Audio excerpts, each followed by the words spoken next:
Hello everyone and welcome to this week's video. This episode we're going to talk about a very special Fuji lens, the 16 f1.4. What a great lens this is, and I have to tell you, this is the lens that made me switch to the Fuji system. I was out on assignment and I had a rented camera and someone had let me borrow their 16, and I got to shoot a pageant and lobster tree trap lighting or whatever it was. I got to tell you, it's in the dark. So shooting with this lens was an absolute joy, and the images I got out of it were amazing. So this week, we're going to give you some tips on how to use this lens to its fullest capacity, or whatever you want to call it, and I think that you'll enjoy it. We're going to go out and shoot some pictures and try to show you some of those tips that I'm talking about. So off we go. Well, we're headed down to Rockport Harbor, and we're going to work on some of the tips for using the 16 1.4 from Fuji. What a great lens it is, but it is a wide angle lens and there are some things you need to keep in mind. So we're going to attack those things right now. Okay, here we go with tip number one, which is fill the frame. What I like to do is I like to maybe move in a little bit and make sure I don't have things crawling in from the edges and nothing distracting. Now this shot that I've got lined up here, I've got some buoys in the foreground of interest, and then it leads kind of out to the motif over here.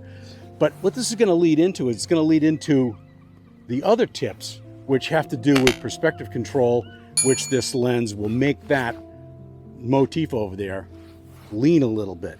But the parallax problem makes things lean out. When you tilt the camera down like this with a wide angle lens, things at the top go out like this. So we're going to see what happens. It'll be fun to experiment with it.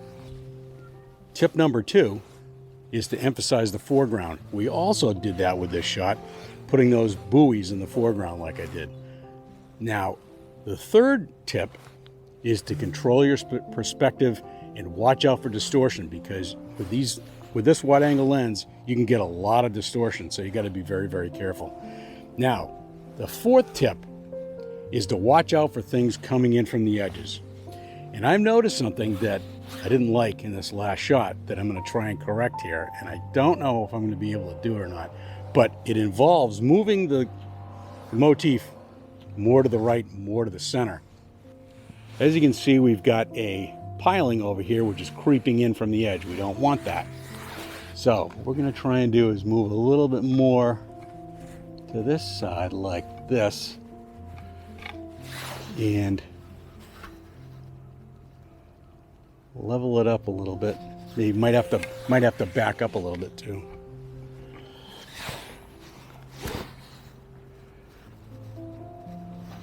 All right, so we got everything coming in here. Got to turn it a little bit, get rid of that piling. We've got a lot going on here. We're pointing into the center. We're going out to this over here. I'm going to crop this out over here. I can't do it the way this stands right now. The only thing that really bothers me about this is that post right there in the middle, and that's the crane, and boy, it really bothers me. But we'll see what's going on. I can take this out in a slight crop outside of the camera, you know, in Lightroom or Capture One. The other problem is this piling here is blocking this boat over here. So I got multiple problems that I don't like. You know, let's see if I'm going to move things around a little bit so I can move the camera a little bit. Now, if I move this camera more like this,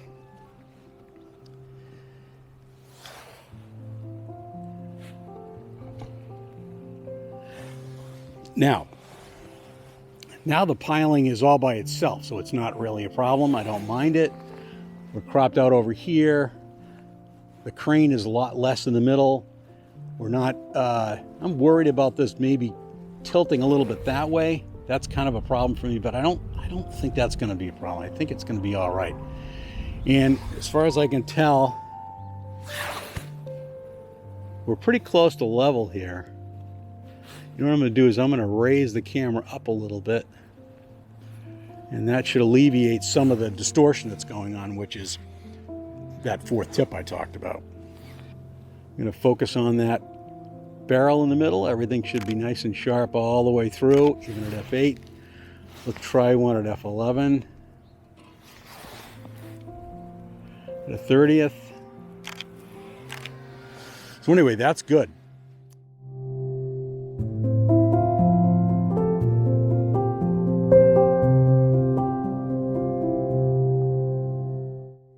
Okay, next, the next shot we got lined up is the same thing, but we're gonna shoot this in a vertical format.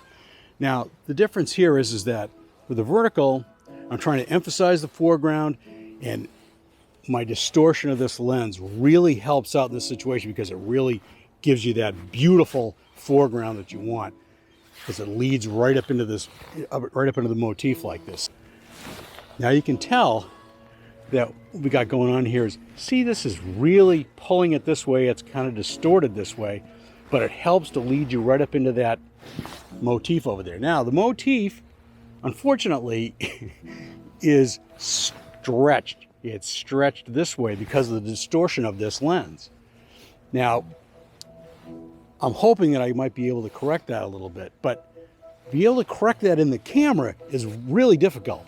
You have to tilt the camera back up this way, and I'll see if I can do that. See if it stops the elongation of the house. You can see that the motif is now more normal.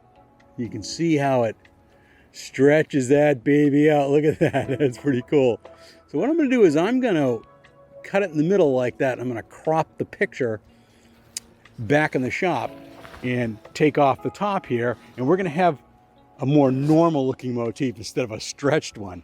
But so you can see the problems that we run into with a wide angle lens with this 24 equivalent, the 16-1.4.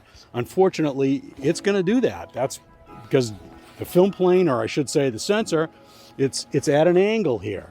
See, the more you flatten it out like this, the more it's going to get normal. So that's what we're trying to do with this. That's one of those tips, is to try and normalize in your vertical while emphasizing the foreground.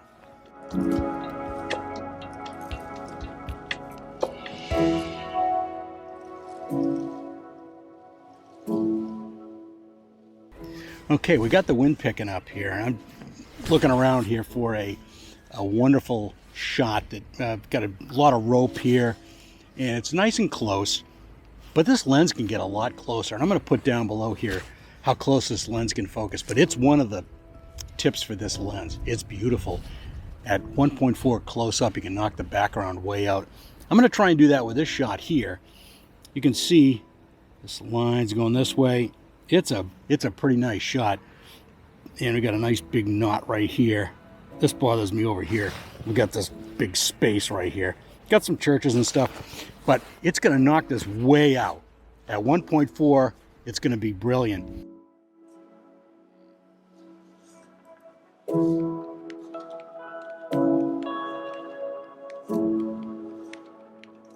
What I'll do is I'll plop in here the how to set the camera up so that you can focus in autofocus, and then just pull the collar back and focus it manually. Okay, now we're in the AF and MF dialog box. We're going to scroll down to the second window. I've chosen to keep AF plus MF to off with this lens because manual focus is engaged when you pull the manual focus barrel back. Next we go down to MF assist and peaking. I've chosen red on high. Sometimes I use digital split image. You can see I have a bunch of choices here. Then we go down to, next to go to focus check, and I put that to on, so it blows up a nice portion of the screen so you can really see what you're focusing on and make sure that you've got everything right.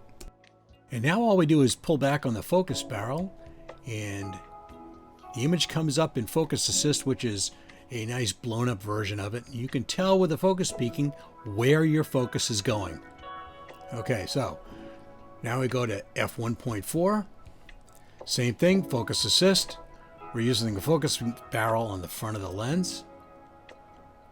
Look at that, back and forth. You can see that we're not getting nearly as much in focus as we would at f10. At 1.4, you can see by pulling it back and forth, you can see how much you get in and how much you get out. Okay, here's the shot. On the back of the camera, you can see there's even a little spider's web attached to it. That's how sharp it is. It's a very, very sharp lens. And at 1.4, it's unbelievable. As you can see, at 1.4, this image is a lot better than the other one. Background's knocked out. Pine cone is in focus, along with the leaves. Well, that's it for this week's video. Thanks so much for watching. I really appreciate it. And if you wouldn't mind, please subscribe to the channel, hit the notification bell, check the thumbs up and give me a comment. That would be awesome. And by all means, please check out capeandphototours.com, because this coming spring in 2020, we've got some really, really great workshops coming up. One of them, a special one, is with Fuji X photographer Bill Fortney. We're going to be doing a tour of Maine lighthouses. There's like 8 or 9 of them in this tour. It's going to be a lot of fun. And also we're going to our Lupine and Waterfall Workshop, which is up in Sugar Hill. And that's in Franconia, Notch region of New Hampshire. And it's a beautiful spot, let me tell you. And we're also going to go to the mid-coast of Maine. We're going to do a tour of the mid-coast of Maine with Jim Scarlettis. And I know you'll enjoy that as well. Then we're going to come back here in the fall and do a tour of Cape Ann. So check those out at capeandphototours.com. I'd really appreciate it. And that's it for this week, and we'll catch you next time.